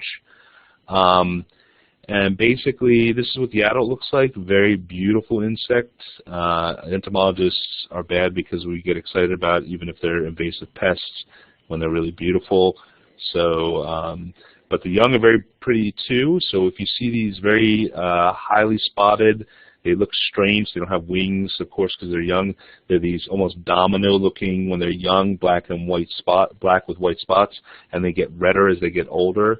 If you see any of these insects, there are really no other insects around that you can confuse this for. You may also see the adults congregating on branches where they're sucking the sap, and the piercing of their mouth parts can cause wounds in the trees. You can see there's some sap flows. This can lead to secondary infections and stress on the plant. This is why they're a pest. And you can they also have these strange egg masses. So these rows of eggs are where they've hatched, but a fresh one is going to be coated in this grayish, waxy substance. And what they think is that they will lay the eggs on all different structures around their hosts. And what they think is that they came in on rocks that were sent here from China, and the gray basically kept them camouflaged on the rocks. Okay, I can go back a slide real quick. So anyway, this is what the adult looks like. I'm not sure what else you'd like to know, but yes, so they're very large sucking insects, a plant hopper. Anyway, there's really nothing else you can confuse them for, but please be on the lookout for any suspicious plant hoppers or large bugs like this. Please let us know, send photos, capture specimens, and kill them. And basically, we'll check them out and we'll see. Hopefully, it doesn't happen for a while. I have serious doubts that we will not get them at all. I think they're on their way. Okay, now moving on to next part. So I am going to do 2 sections of mites. Today I'm going to do part 1, and next session in April we will be doing part 2. So today I'm going to just be talking about mites, some groups of mites that you'll be seeing around. Next time I'll be focusing on the plant feeding mites, going a little bit more in depth. So part 1, mites, the micro but mighty diverse. So these are arachnids. They are related to spiders and scorpions and harvestmen. Formerly were placed in the order Acari, but now the taxonomy is very complicated. They're actually subclass Acari and all different. It's very difficult to explain, and even the mite people are not in consensus. They are small to minute, mostly about 1 millimeter or so long. They range from 0.1 millimeters all the way up to a giant velvet mite in India and Asia that gets to 2 centimeters long, which is almost an inch. But that's extremely rare. Most of the mites you're going to see are going to be about 1 millimeter long. They are likely the most ecologically diverse group of mammals, although I would put nematodes in question right there because they are extremely diverse as well. But as you'll see, mites are extremely diverse. As far as insects go, I would say flies are, but now with all arthropods, I'd say mites are the most diverse. And there are only about 80,000 species described, but we think there's well over 1 million species of mites because they're a very underrepresented group when it comes to experts in taxonomy. So various biologies and reproductive strategies. The soil contains numerous individuals. I don't know how many. I couldn't find a quick stat, but there's many thousands to millions of individuals in, say, a square meter of soil or a cubic meter of soil. So it's really, they're very, very diverse and very common. And here are just 2 representatives of non-plant feeding, just general mites that I found just around. Okay. So mite reproduction, a typical life cycle of a mite, the adults mate. They may use spermatophores, where the male will lay down a packet of sperm and the female will take it up, although some mites mate directly. They will produce an egg or eggs, batches of eggs. Sometimes the eggs are almost the size of the mite, and you'll see that next time. When the larvae hatch, they actually have 6 legs. So this is where the insect-arachnid overlap happens, where if you see something with 6 legs, it doesn't necessarily mean it's an insect. Some mites we'll even go to later on and talk about later on have fewer legs than that. So the larvae have 6 legs. Then there are 2 nymphal stages called the protonymph and the deutonymph, which both have 8 legs, and the adults, of course, have 8 legs as well, just like other arachnids. They do also have structures called palps and chelicerae, which spiders and scorpions and other type of arachnids have as well. Okay, phoretic mites. So mites cannot fly or jump. They are crawling arthropods. Now some ride wind. Some of the very small ones can ride wind currents, but mites often get around by foracy, which is the technical biological term for hitching a ride on another organism. And oftentimes insects are the hosts for these phoretic encounters. Mites commonly do this to get to other sites and do not harm the host. This is a clown beetle that I found near my compost bin. Those are probably mites. Those are predatory mites from the compost bin. I'm not sure how the beetles feel about this, but there are lots of types of insects that have mites on them. They're just crawling around, waiting to get to a new site where they can then spread out. Some are actually very closely associated with their ride. So for instance, carrion beetles have a group of mites that they have this mutualistic relationship where the carrion beetles get mites on them, and when they go to get a small food item, which is usually a dead bird or dead mouse, bury it and mush it up for their young, the mites leave the host and go run around and eat larvae of flies and eggs of flies that might eat the resource that their young need, and so they have this mutualistic relationship. Now, if you catch lots of beetles, you often find mites on them. So this is a pleasing fungus beetle from a big fungus that was submitted with all these mites running around it. Those are probably predatory. The more active mites are typically predatory mites. But this is a little necklace of mites on this longhorn beetle. Those are probably Europodidae, which actually have a special anal sucker to stick on the insects when they're nymphs. Or young mites.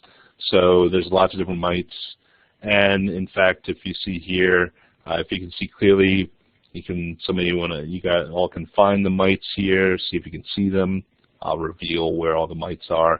So we've got an ant tugging on the leg of a mating pair of minute black scavenger flies at a compost bin. Oof, that's a big sentence.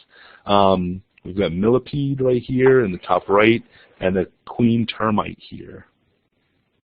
So there are actually lots of mites all over the place. They're actually mites they're specific to certain types of ants and live in ant nests and different body parts. But here's some of the mites. So this millipede has several mites. Some are just stuck to the antennae. Some of these can be more parasitic, but oftentimes they're just hitching rides. Here's the mite on the fly, almost as big as the entire head of the fly. And these are not mites on the queen. These are actually rove beetles, but there is a little mite in the photo on top of the queen termite.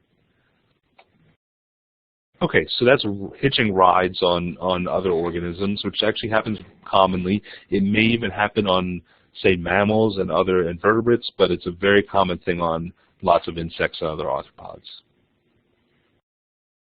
Now, there are also parasitic mites on insects and other arthropods. So these are typically, there's a few groups that do this. They're typically the larvae that are parasitic. You can see this non-biting midge, as I discussed in the previous talk, with its legs being held out.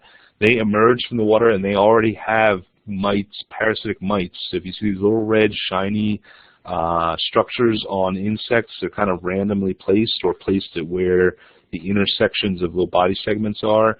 Those are kind of like the ticks of insects. They are larval mites that are sucking the blood of insects. And they can come from water or on land. Now, what do they grow up to be? Or actually, one of the most interesting things is actually this photo. Anybody know what's going on here? It's actually pretty crazy. You can see the picture's a little grainy because I'm really high magnification, and this is actually two larval mites feeding on a whirligig mite that is feeding on an insect. So again, it's a really crazy relationship. Those mites are almost as big as its host. I would hate to be that mite. But it didn't seem to mind. Obviously, it's still having its own dinner. Now, what do these mites grow up to be? Well, most of these parasitic mites, when they become nymphs or adults, they will turn to a predatory lifestyle and feed on soft-bodied organisms in their habitat. And two particular forms that you may be familiar with are the concrete mites and the velvet mites. Two not so closely related groups, even though they look similar. The concrete mites are Erythriidae in the genus, they're on the genus Belaustium, and these are the very tiny little mites that are running around on sidewalks and on driveways. if you smash them sometimes, you see a little red streak, you think it might be blood. No, that's actually their body fluid, and they're really just predators that were once parasites as larvae. Of course, the very large velvet mites, some people call them red velvet mites, like the cake, although I don't think that they're as delicious. These are the large strawberry-looking mites that might be wandering around. Of course, these are predators, again, as adults, and as larvae, they are parasitic. Okay, moving on. Now, a specific group of parasitic mites or associated mites are bee mites. So bees, both social and solitary, host a number of mite types. Some are phoretic or commensal, while others are parasitic. For instance, the Varroa mite right here, Varroa destructor, was one of the most serious pests of honeybees. They actually suck on the blood like ticks do on the bees, and can transmit diseases too. They can really severely hurt colonies, and they're actually really closely related to rodent mites that bite humans and animals sometimes. Then bees also have tracheal mites, which are in the family Tarsinemidae, which is a close relative of a plant-feeding mite we'll talk about next time. And these actually live in the breathing tubes. They're so microscopic, they live in the little breathing tubes in the thorax and create all their eggs and stuff in those breathing tubes. So they're very, very, very tiny and can cause clogs in those breathing tubes. Now, there are actually some really cool websites on BID. I'll put the links right now in there. So here's a BID tool 1. And here's another one. So if you ever have some bees and you're not sure what kind of mites you have, you might be able to use these to identify what you have. And that's pretty interesting. Okay, now ticks. Ticks are actually a specialized group of mites. Of course, we call them ticks because they have a specific type of look. They're a specific type of group. They're the Ixodidae, typically. There are two main families of ticks that will be here in North America: the Argacidae, the soft ticks, which is fairly rare, and the hard ticks, the Ixodidae. That's what most people think of when they're thinking of ticks. Now, these have an egg, larva, nymph, and adult life cycle. Each of those, the larva, the nymph, and the adult, take one blood meal per life stage and then molt. Some are specific to certain animals. For instance, rabbits have a specific tick. Gopher tortoises in the southeast have a specific tick, but others are more generalist. For instance, the Lone Star tick that we'll talk about soon. They can transmit some serious diseases, though, and I'll discuss those when I'm discussing these. So we basically have three main species of ticks that attack humans or around in North Carolina. The first is going to be the American dog tick, Dermacentor variabilis. This is shaped like a seed, like a watermelon seed. It's fairly large as adults, have usually a dull brown or reddish brown with this mottling pattern or a very slight mottling pattern, and the females only have a small plate here, whereas the males have a larger one. This tick rarely bites humans or sucks the blood of humans as a larva or nymph, but they may attack as adults, humans. This is also the main tick that transmits Rocky Mountain spotted fever. And so basically, that's the one risk for this type of tick, although it's not as commonly associated with humans as the next tick. The next tick is the most common tick that bites humans in North Carolina. The larvae, nymphs, and adults will all feed on humans. This is the Lone Star tick, Amblyomma americanum. It is called the Lone Star tick because the females have this one bright white, and actually it's a very iridescent yellowish spot on the back. The males have a very reticulate pattern. This is a very pretty pattern actually, and these are actually opalescent spots. So if you move that, it's a very shiny, like mother of pearl. This tick is less seed-like and more rounded than Dermacentor, and also has extremely long mouth parts for the body. You can see on Dermacentor, their mouth parts are very short compared to the rest of their body. Amblyomma, the Lone Star tick, will have larger mouth parts. So if you've never seen it, this is actually what the tick's eye looks like. That'll make you look at them a little bit differently. These parts of the body are actually what they put in your skin and suck the blood from. Lastly, the most feared tick around is the deer tick, Ixodes scapularis. They're also called black-legged ticks. This is the one that transmits. Oh, I should add that Lone Star ticks really don't transmit any of the really serious diseases, but there is a rash illness that's associated with them. It's very rare. I've never heard of anybody having it. But also, they're the ones that transmit the alpha-gal allergy, meat allergy, which you can read up a little bit on later on if you'd like, or I can tell you later on. Deer ticks, on the other hand, transmit Lyme disease, which is it's not really a bacteria, it's a spirochete type of pathogen that once you have it for a long period of time, it becomes a lifelong illness. It's very severe. But the good thing about it is that in North Carolina, deer ticks are fairly uncommon. One study in Chatham County, trapping ticks, found that they made up less than 0.1% of the population. And I've only had a couple of them submitted to the clinic rather than, say, the Munster tick, which is extremely common. Now, just to help you out, deer ticks are typically the smallest of the ticks when they're adults, but you can be bitten by Lone Star tick larvae and nymphs, which are much smaller than a deer tick adult. So, how do you identify these? Well, deer ticks are a very weird group. The Exodes are a weird group of ticks, and unlike all other ticks, if you flip them over, they're going to have this frowny face, kind of, where you've got this anal groove that loops in front of the anus. All the other ticks are going to have one that, if you see it, comes up and under like a smiley face. So if you're looking at the underside of a deer tick, you should see this inverted U, or the frowny face, which signifies it's a deer tick. Okay. Lastly, a couple other things. Some other parasitic mites, bird and rat mites, are sometimes an issue. They can be more of an issue for birds outside, but they sometimes get into homes and bite people, but you need to have the specimens to confirm. They're very small, tick-like mites. Here's the beard of Lincoln on a penny. So they're very tiny organisms. And chiggers, which are actually the larvae of a free-living predatory mite that do bite people and animals. They fill up very quickly, and contrary to popular belief, they don't embed themselves in the skin. By the time you feel the reaction, they have long gone, and what they actually do is dissolve a little tube into the skin and suck out those dissolved contents and then leave the host. So putting nail polish on the wound, things like that, you're not suffocating anything. There's no chigger there by the time you notice it. Some other common mites, just quickly, just because these are things you may see out in the garden or out in the environment. There's a huge diversity of mites called box or beetle mites, or Vatida. They are very hard, look almost like beetles. Some of them have these little flaps on the side. We'll have little flaps on the side of them. They're usually round and shiny. They're often associated with fungus and can be on foliage, can be in bark, but are often found in the soil. These were actually found under a windowsill, under a window that was closed. Again, very common in the environment, but don't do anything bad.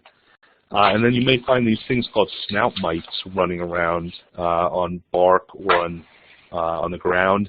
They're very distinct in that their palps come off this very pointed snout, obviously giving them their name, and they are predators.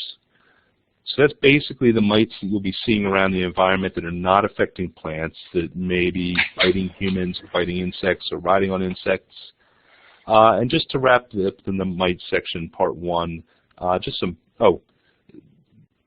by the way, identifying mites is actually a very tedious and difficult task because the only characteristics typically on mites are all of these seedy.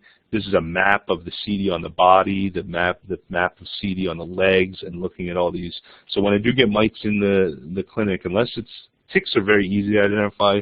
Mites, on the other hand, I often have to slide mount and clear and look at these structures very closely, just to tell you how difficult it is to identify mites sometimes. So lastly, some fun mite facts. The fastest animal in relation to body size is actually a mite, 322 body lengths per second. In comparison, a cheetah is 16 body lengths per second, and a human is 6. So they are extremely fast, these mites. The family Halicaridae, these mites live up to 7,000 meters under the ocean in trench sediment. So that's insane. I never knew that until recently, and that just kind of blew my mind. Just about everyone over the age of 18 has face mites, a species of Demodex that lives in your follicles. They come out on your skin to mate, and they never defecate, luckily, so there you go. But if you're over the age of 18, you almost certainly have them in your face. One type of mite gets from flower to flower in the nostrils of hummingbirds. That's a really interesting system if you want to look it up. Another type of mite only infests one of 2 ears of moths, so that the moth can still hear bats.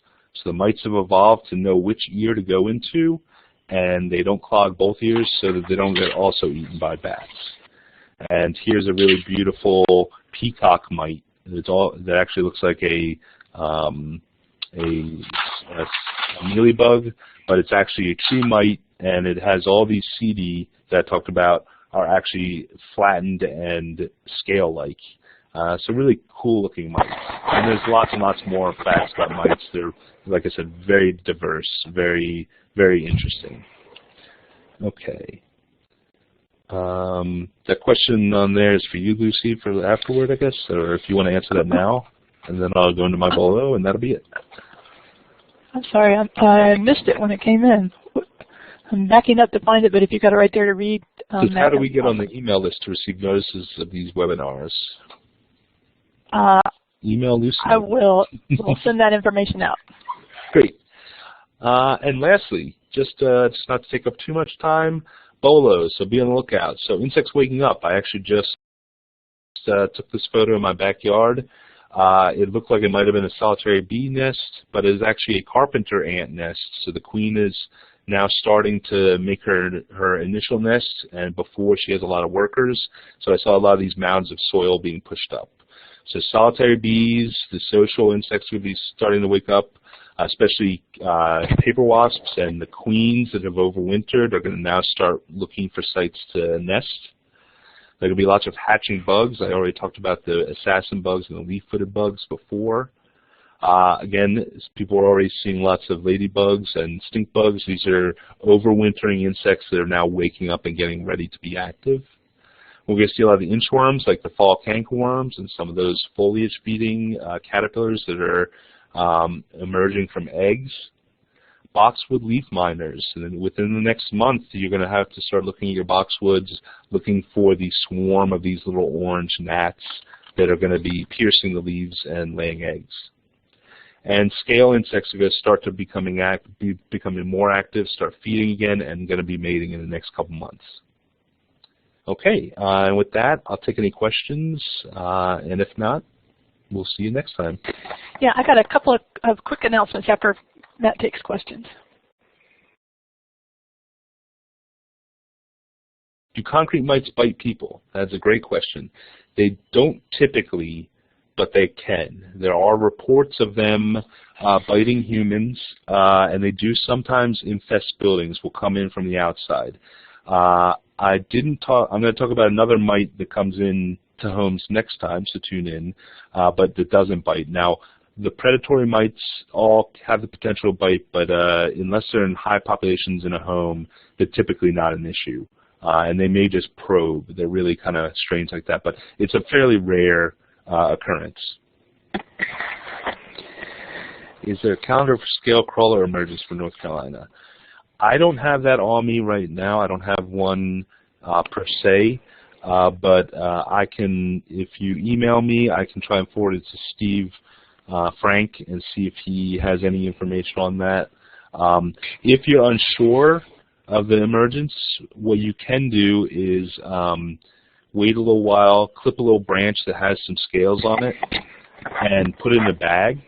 And once you see the crawlers crawling around the bag, that's kind of a time to know that the crawlers are crawling around the trees as well. So anyway.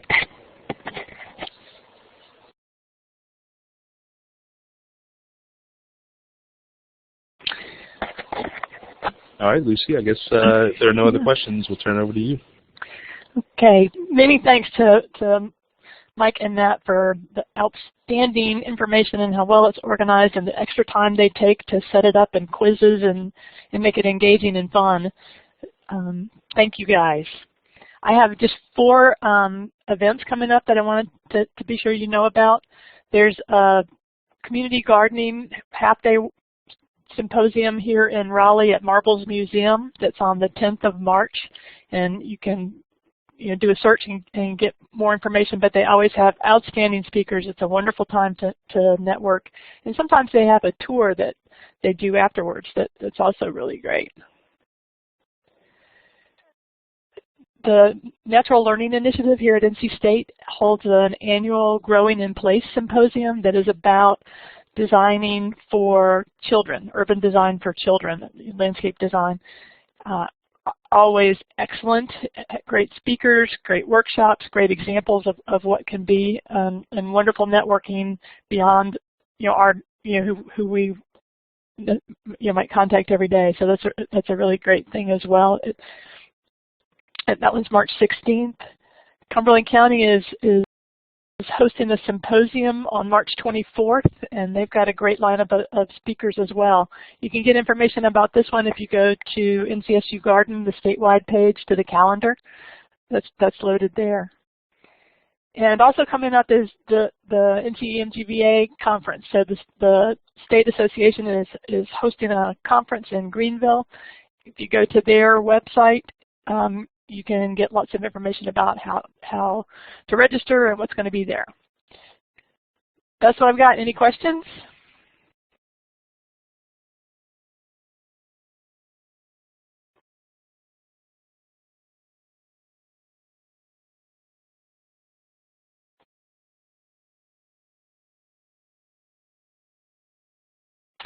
All right. Well, thank you for joining us.